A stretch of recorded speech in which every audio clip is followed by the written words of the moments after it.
Is it better to buy a fixer or a remodeled home? Well, there are pros and cons to both. Hi, I'm Eli. Welcome to another episode of Analyze That, where we talk about everything Bay Area living. I get asked all the time if my clients should buy a fixer or a remodeled home. Well, in this episode, I want to break down all the pros and cons and analyze which way you should go when considering purchasing a home. The main pro of a remodeled home is that it's move-in ready. According to Realtor.com, a home that's move-in ready has the following characteristics: a modern electrical system, new roof, siding, windows that are in great shape, HVAC in good working condition, a functional kitchen, working bathrooms, clean floors with no damage, and neutral paint throughout. So here are the pros of buying a home in this condition. Well, it's a lot less work. You shouldn't have to worry about surprises like mold in the basement, an infestation in the attic, or maybe your water heater stops working the week that you move in. There's no guarantee that moving into a move-in ready home will be perfect, but there is a lot less risk that something will go wrong. When you work with a realtor to buy a move-in ready home, you shouldn't deal with a lot of repairs.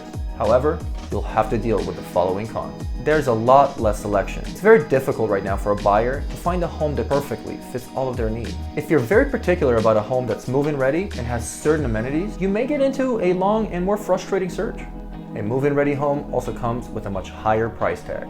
Sellers are unlikely to reduce their price in this competitive market, which means buyers will pay at or above fair market value for the home of their choice. And there's less control. You won't be able to customize your home according to your needs unless you want to spend a lot more money. So now let's move on to fixer-uppers. These are defined as homes that require much more maintenance work and updates. A home that needs a fresh coat of paint and that has an outdated but still functioning kitchen would not be a fixer-upper. But one in need of a new roof and repairs to its wiring system would be. Though most fixer-uppers can technically be lived in while the repairs are being done, they usually require a lot of work before they're ready to go on the market as a resale. So here are some pros of buying a home in this condition. A lot more selection to choose from. As mentioned before, our real estate market is experiencing a huge lack of inventory.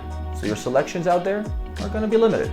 If you tell your real estate agent that you're okay with homes that may not be in ideal condition, they're going to be able to expand your search and offer you a lot more options. Second is they typically have a much lower purchase price. If you consider fixer-uppers when buying, you'll probably be able to get a house at fair market price or below. Thirdly, you get to customize and control your home.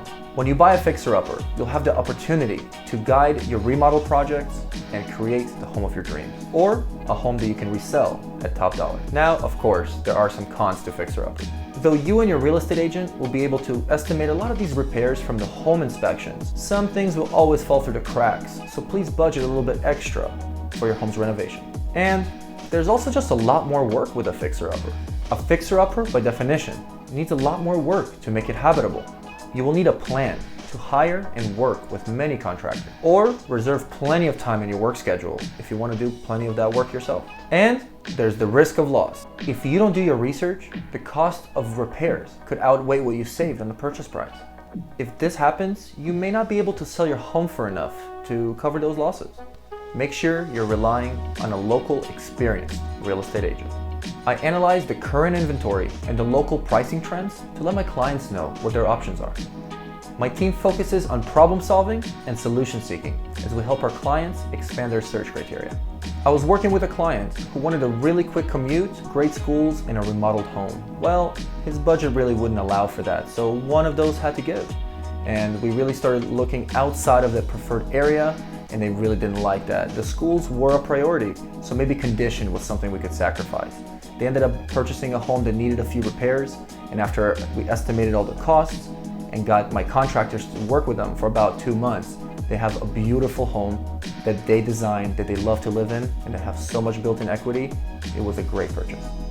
On the flip side, I've had clients whose budget was very flexible, but they had no time to spend. So they'd rather buy something quickly and pay a little bit more for it, but in return get the amenities, location, and convenience of being in a fully remodeled property. So whichever side you find yourself on, I'm more than happy to talk to you. So now that you know the pros and cons of both a fixer-upper and a remodeled home, you can begin to analyze the situation and make a more educated decision. If you have additional questions about buying or selling, or would just like some honest advice, please feel free to reach out. In addition, please feel free to check out some of my other videos on my website or my YouTube channel. And don't forget to like and subscribe below. My name is Eli Beyder with Analyze That.